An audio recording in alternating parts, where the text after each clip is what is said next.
معانا احد مشجعي بيراميدز، اسمك ايه؟ مختار. بتشجع بيراميدز من امتى يا مختار؟ بقالي 3 سنين.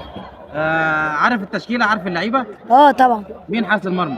حارس المرمى احمد الشناوي ومحمود جاد. مين بيلعب في نص الملعب طيب؟ نص الملعب فيه مهند لاشين ومين تاني، وقطه وناصر ماهر صانع العاب تمام. وعودة الفخوري. مين بديل فيستون مايلي؟ بديل فيستون ماري مروان حمدي ما شاء الله عليك. ودودو الجباس. تسلم. تقول ايه اللعيبه النهارده؟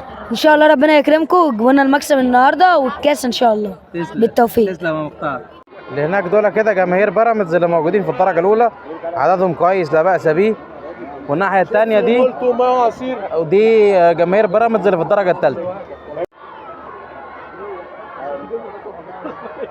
النهارده نهائي كاس مصر ما بين بيراميدز وزد. خلاص اللعيبه نزلت للملعب لاجراء الاحماء. تشكيل بيراميدز النهارده: احمد الشناوي، محمود مرعي، اسامه جلال، محمد الشيبي، كريم حافظ. في نص الملعب مهند لاشين وحامد حمدان، قدامهم وليد الكارتي، على اليمين زلاكا وعلى الشمال زيكو، وراس حربه صريح فيستون مايلي. ان شاء الله بيراميدز ياخد الكاس.